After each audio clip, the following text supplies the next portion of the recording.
So, what are the positives of obsession? And are the things that you're obsessed with, are they leading you down the right path? From when you're a kid to middle school to high school, and even in college, your parents have always harped on the negative aspects of obsession. You just spend so much time on one thing, and boom, it's something that is negative. What they do is that they tell you that what they see you spending so much time on is something that's negative, something that is harming your life. Whether it be spending time on video games, being on your phone, doing whatever you do, like playing Clash of Clans, those kind of games, or just learning stuff or watching shows or being on YouTube like you're doing right now, they think that you spending so much time on a thing is a bad thing. And don't get me wrong, there's a difference between addiction and obsession. You just need to learn how to differentiate them. And guess what? Your parents probably didn't clarify this for you. So today, I'm going to clarify it for you. So, an addiction.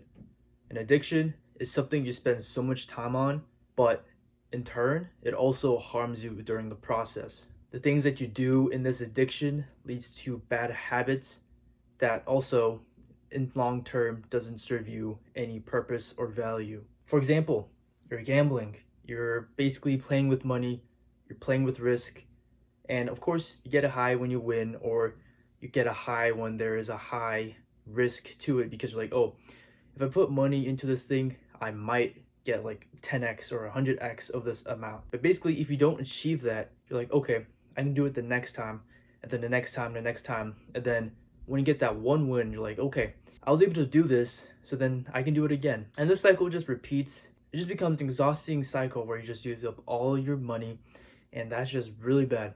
And plus, you're just disregarding all your responsibilities, like taking care of your health, saving money, and just taking up all your time betting your life savings on one risk. Now, obsessions do have similarities, but I'll highlight the examples and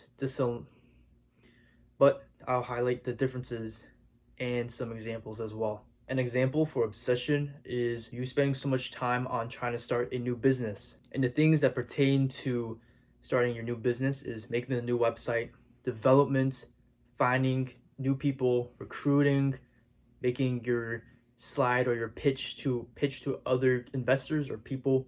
You just spend a lot of time on this. And even on YouTube. YouTube is a business. You spend a lot of time planning videos, scripting, editing, or even finding new employees. And basically during this process, you spend sleepless nights, a lot of hours, just not paying attention to how much time you're consuming with this activity. But during the process, although you kind of get sleep deprived, you might be at high risk of injury if you're an athlete like me. Those are the negatives that you get from it. But there is a high investment of doing this because you're developing something that's going to have a positive return in the end. And that's what's really important about this, because addiction, it ruins your future. But an obsession builds your future for you. So an addiction and an obsession both have negative and positive aspects, because the positive of an addiction is that you get to spend something that you're passionate about. The thing is that addiction has more negative points, rather the obsession has more positives than negative. You just don't see the positives at the beginning because things take time. Things take a lot of energy and resources to build something great. Something I like to remind myself when I evaluate my life and all the things I do in my spare time is that an obsession builds your life and an addiction destroys your future. Someone who has taught me the word obsession and the culture around obsession was Zach Progrob. He's very prominent on Twitter or X, whatever you want to call it now these days, but I've came across him on Instagram through Reels, which is definitely a bad addiction to have. But he came across one of my Reels and he talked about obsession, obsessing over something. And his obsession currently is running, long distance running. I know he did a marathon in New York. He talks about all those things, but that's something he's obsessed about right now and fueling himself from the dark place into that obsession. But if you haven't heard about him, I suggest you to check him out. But his posts are definitely very inspirational about the realm of obsession. But a key point that Zach brings up is that you have to use the power of obsession to build the future that you want. Because the power of obsession will inevitably bring you into a storm, but it will also guide you through it. Now, the power of obsession can be a broad thing, and you don't know what it can be applied to exactly. So I'm going to explain to you on basically how I found it and how I utilize it to reach a higher level in my life. So this was back in high school, and during junior year, I found that I wanted to get faster. I wanted to be able to run faster than my teammates, the people in my conference or the league, whatever you want to call it. And during my junior year, I found out that I needed to invest at least 80 to 100% of my time into track. And if you don't know what I wanted to get faster in, I wanted to get faster in the 100. 200 was all right. I mean, I'm not super great at the 200, but it would be nice if I was able to get faster in the 200. My main priority was the 100. So during junior year, the last half of that year was COVID year. And I knew after, self analyzing myself and comparing my times to other people, which is not the great route, but it's a good indicator of what level you are. So I looked at my times and I'm like, wow, I'm running very slow. And if I want to get faster, I'm going to have to invest in a lot of time and energy into my training. But look, I was very new to track and I didn't know how to train. So my first workouts, I think the workouts I did pretty much every day was 400s. And I thought that would just get me faster, get me higher endurance and speed endurance to carry myself throughout the 100 and the 200. If I'm able to run a consistent 400 or a fast 400, my 100s would just get faster because I won't get tired, right? But that's wrong. It was a struggle to do those for at least 3 weeks, but then I was fatigued. And, doing 400s is just terrible. Don't ever do that. But that was before COVID, right? So when COVID hit, we thought it was going to be like 2 to 3 weeks, but I kind of knew, judging from what my parents said, that it might not be 2 to 3 weeks. It'll definitely be longer than that. So I knew I had a lot of time on my hands, right? Everybody has a lot of time on their hands during this pandemic because everything stopped. So you had a lot of time to watch shows, catch up on shows, catch up with your friends online, play video games. But at least for me, I didn't really have friends like that. So I just wanted to put more time into my training because one, my high school coaches were not good. And two, I couldn't really find a coach or at least have an in-person coach because of COVID. So what I had to do was take my training in my own hands. And one day on Instagram, I just searched up sprinting tips or sprinting mechanics, speed workouts. And an account that came by was Fast University, which I'm sure you guys know if you are a track person. And that account is where I started learning how to run, what the workout should look like, what your mechanics, like your drive phase, top end speed, what those things should look like ideally. What I also did was, Google, like who wouldn't use Google to search up sprinting tips? And what I saw was certain research papers on different workouts, how the 100 meters should be ran. And I read that.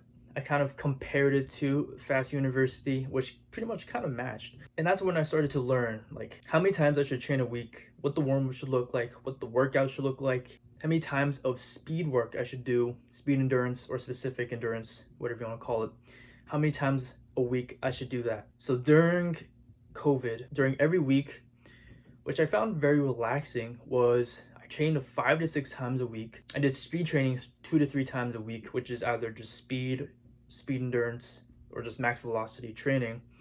And the other were just tempo work. And during that time, watching anime for the first time, which I thought that lifestyle was nice. Training, just watching anime, and recovering well. But my goal from learning all this information was just to get faster because I was obsessed to get faster. I wanted to win. I've never won anything in my life before. So in my mind, I was like, if I put all my energy and resources into the sport, I should be able to win. And another thing that I did, because I didn't have a coach, right? It's hard to fix something if you don't know what's wrong. So the thing I did was I filmed myself running, and my dad was there to film me running until I was able to get this tripod. Well, not this tripod, but like a tripod similar to this, using my phone, filming. And since I was super obsessed with improving my mechanics, seeing what my angles are, what I'm doing wrong, like if I'm pushing correctly, if my feet isn't underneath me as well as I want it to be, if my ankle isn't stiff, am I actually pushing enough or am I just pushing vertically rather than at an angle of horizontalness? Also looking at my body position. Am I too lean back in my top speed phase? Am I too tense? Am I not cycling all the way through? Like all those logistics. And filming yourself is a very good thing to do because if you don't have a coach, at least you're able to look at yourself and say, okay, look, since I know what your form should look like from analyzing people's races, like the pros, looking at the tips from other people, like Fast University and scientific papers, you're like, okay, I can compare myself to them and I can see what's wrong. Like, what do I need to fix? Okay, I can do this, or I can do this drill, or this type of workout to fix it. Like, for example, if you're not able to get a tall posture when you're at top speed, right? A good workout for that is doing wickets. And I didn't really have wickets during COVID, so I think what I used was my shoes. So I had two pairs of shoes, and then I used my water bottle, and then a speaker. So those were my wickets, which was just four, so it wasn't really enough, but you get the idea. It's like I wanted it so much that I was able to compromise my shoes, my water bottle, and even my speaker or phone as a makeshift wicket because I wanted to improve my top speed, which I'm still trying to do now. But my top speed positions when I was in high school, at least in junior year, were very bad. So that's why I wanted to make this work by doing wickets. But moving on out of high school, I mean, I got fairly faster. So that's the good part, but I wasn't as fast as I wanted to be. And I think that's because the coaching I had didn't really fit the program and the intensity I wanted. Because during the fall into my senior year, right, I was lifting 4 times a week and I was training 5 times a week. In high school, we don't have a lift program, and nor did we do any speed workouts. So during the first week where I had to transition from fall into indoor season or our first week of practice, I doubled up on workouts. And I think that I did that for 2 weeks. And geez, I was basically training 2 to 3 times a day. And man, I just burnt out from that. Like after 2 weeks, I couldn't feel my legs. That was just way too much for me. And I think my coach was able to compromise me to at least have me do some of my own workouts. I somehow felt it in having more faith in him of in incorporating the speed workouts I was doing. But I can't really remember exactly what the workouts were that we did, but I think some days he told me that I can lead the workouts because I think in his mind he saw it was a better option for our team to do the workouts I'm doing and having me explain to them like what to do because our program it definitely lacked on like what you should look like on a sprint. We didn't do any A skips or B skips or drills like that. We did not do any speed workouts. So I did not like that at all. And that's why I compromised a little bit. And I hope I shifted the culture a little bit with my obsession in high school. I haven't really talked to many people. I know there was some coaching changes and stuff like that, but yeah, that's high school. So I transitioned to college. I go to a college that was actually my last choice, which someday I'll explain my college process. But freshman year wasn't as great as I wanted it to be, and I was still obsessed about track. So I got injured my third meet. Well, before my third meet, I was injured during winter break, and That took a big mental toll on me. When I was on Instagram, I found a guy. His name is Akeem Haynes, and he used to run for Canada. And I saw a promotional post about him doing an interview with another athlete. So I was like, okay, this is something around my alley. I checked him out. I started listening to his podcast a lot. At some point, I remember him either in the podcast or in a post or a story that he's looking for people to mentor. Being me in a very dark place, I wanted to reach out to him, gain more perspective of the sprinting scene, like how he dealt with stuff in college, how he was able to perform better, and how he was able to overcome adversity because he overcame a lot when he was in college and when he was a pro. So he was my mentor for pretty much all of freshman during the summer, and I think a little bit of sophomore year. And his mentorship really helped me kind of gain more focus my obsession more on track and more part of the recovery and being smart with things. But basically, finding a mentor about your obsession is a very good thing because they can help you avoid mistakes that they did and also kind of keep you away from distractions and mistakes so you don't fall into a dark place and lose hope. They're able to kind of keep you accountable and make sure you're doing the right things and not getting distracted. So if you want to check out Keem Haynes, I'll link his stuff in the description because I just love the man. He's great with his content and I support him all the time because he supported me throughout my darkest times. But look how far obsession has taken me. I started being obsessed junior year of high school, and miraculously, I somehow made it to the college scene. So the main point of the power of obsession is that it urges you to take action. It takes you out of the passive mindset of just letting things control you, and it changes you to be more active with things. So your mind is like, okay, if I want this, I gotta do this, I gotta do this, or I gotta talk to this person to do this. You're basically changing your mindset to allowing faith control you to having yourself control what you want in the future and what you want to do with it. I can blabber more about the power of obsession that's taken me this far in life, but I want you to try it yourself. Personally, it's positively impacted my life, and I want it to positively impact yours as well. So I have homework for you. It could be a business, a fitness goal, sports, or even academic goal. I want you to try to be obsessed with it. It doesn't have to be those examples, it could be anything, but it has to add value to your life. It has to be a positive thing. Whatever thing that you come up with, it could be the examples or something positive.